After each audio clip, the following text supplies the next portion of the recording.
পরে এনে যখন বুঝবো তখন এনে ক্যামেরা লয়ে গেল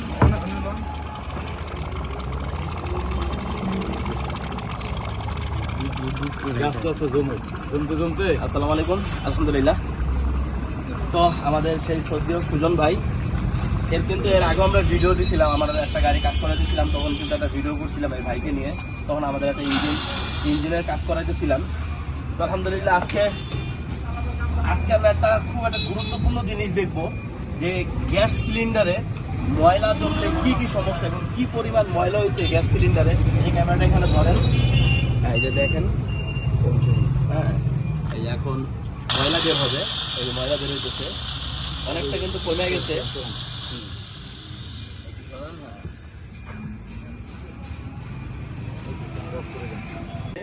গ্যাস যেগুলো গ্যাসের গাড়ি, এখন তো একটা গ্যাস কিট থাকে, ওই গ্যাস কিটে কিন্তু এই তেলগুলো যায় কিন্তু ওইখানে যায় আবার জমে, তখন কিন্তু গাড়ি স্টার্ট দিতে সমস্যা করে, বা মিস ফায়ার বলে যে মিস ফায়ার করতে সমস্যা করবে, বা গাড়ি যখন আমরা স্টার্ট দেবো স্টার্টে ঝামেলা করবে। ঠিক আছে, ক্যামেরাটা আরো কাছে নিয়ে আসেন। এই যে এখানে অনেক তেল পড়ে আছে, এই যে এখানে, এই যে নিচে। ঠিক আছে, তো অবশ্যই যখন আমরা গাড়িগুলো চালাবো, যখন বেশি দিন হয়ে যাবে, বেশি দিন হয়ে গেলে আমরা এই গ্যাস সিলিন্ডারটা আমরা অবশ্যই পরিষ্কার করে নিব।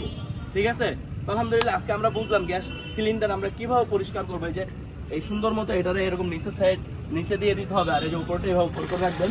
এই যে এখান থেকে কিন্তু আমরা এই যে কোন জায়গায় ছিল, এই জায়গাটায় কিন্তু গ্যাস সিলিন্ডারটা ছিল, আমরা কিন্তু এখান থেকে খুলে এখন কিন্তু আমাদের গ্যাস সিলিন্ডার পরিষ্কার করা হয়েছে। যে এখানে এই যে তেল কিন্তু চলে আসছে, যে অনেক তেল, এই যে কি পরিমাণ তেল হয়েছে, হ্যাঁ কি পরিমাণ ময়লা হয়েছে।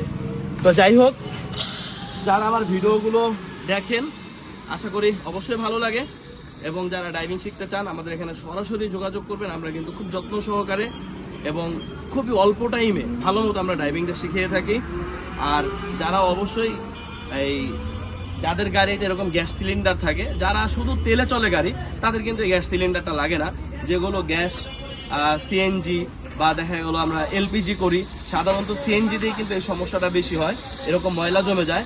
তারা অবশ্যই দেখা গেলো আপনারা কিছু 5 বছর বা দেখা গেলো অনেক সময় 10 বছর হয়ে যায়, তখন আপনারা এই গ্যাস সিলিন্ডারটা এভাবে পরিষ্কার করে নেবেন। তো যাই হোক, আজকের ভিডিওটা আর বড় করবো, এখানে শেষ করে দিব। আল্লাহ হাফেজ।